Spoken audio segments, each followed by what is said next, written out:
Hi there, it's Susie Iverson, otherwise known as Susie Q Scraps, and today I'm going to show you a few simple ways that you can create the Swiss cheese paper effect, otherwise known as peekaboo papers.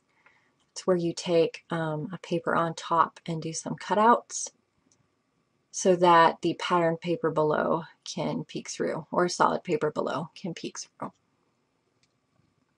So I'm using Photoshop Elements 9 for this tutorial, but it works in earlier versions of Elements as well as in Adobe Photoshop.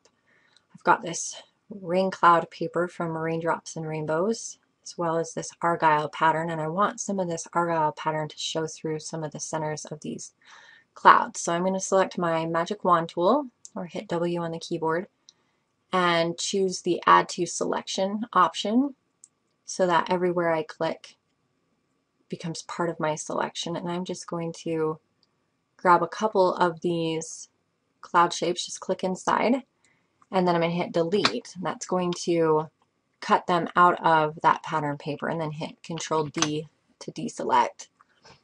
If you want the pattern smaller, you can grab your move tool and select the argyle pattern and make it smaller so you can see more of the pattern showing through that cloud. And accept it, and then I'm going to duplicate it by grabbing the layer and dragging it down to the new layer icon and letting go. That's going to give me another pattern. Again, I'm going to duplicate it and pull it down here.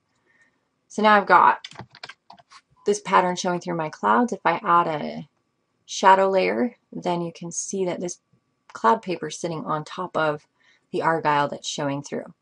Now if I just wanted the cloud shapes, I could grab a solid paper and clip it to the layer below, and you can see that I just have the cloud cutouts. Now, because of the doodles that I did on this paper, there's this little doodled swirl. If you don't want that, go ahead and click on your cloud paper, grab your eraser tool, and just erase that line away.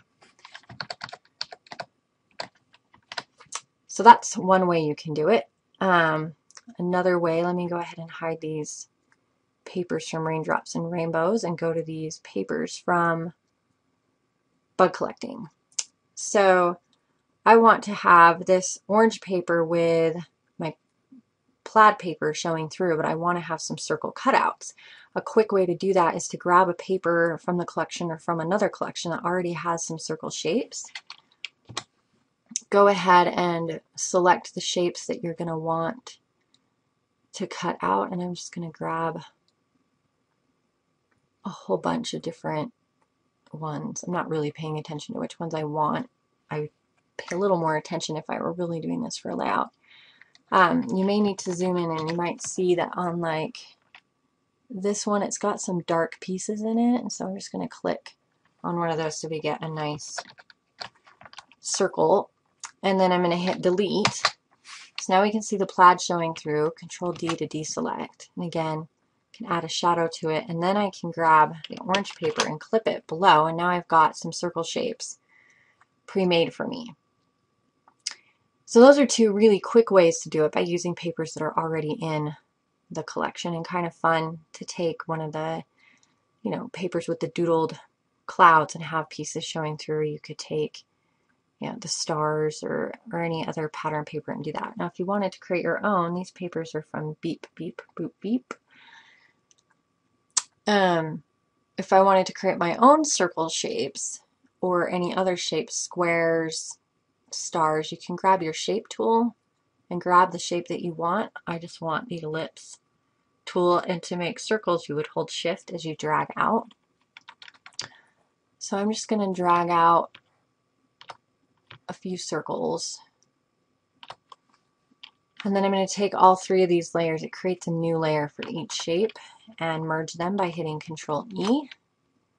And then if I control click on the thumbnail of that layer, you'll see that it selected my circles. I'm going to then click on my stripe paper, hit delete, Control D to deselect, and then hide my circles.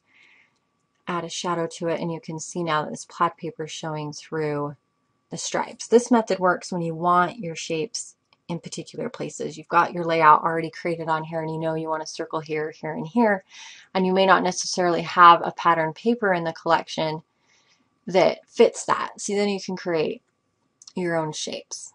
So that is yet another way to do peekaboo papers. So those are 3 options. Give them a try. If you have any questions, you can email me, SusieQScraps@gmail.com. Thanks.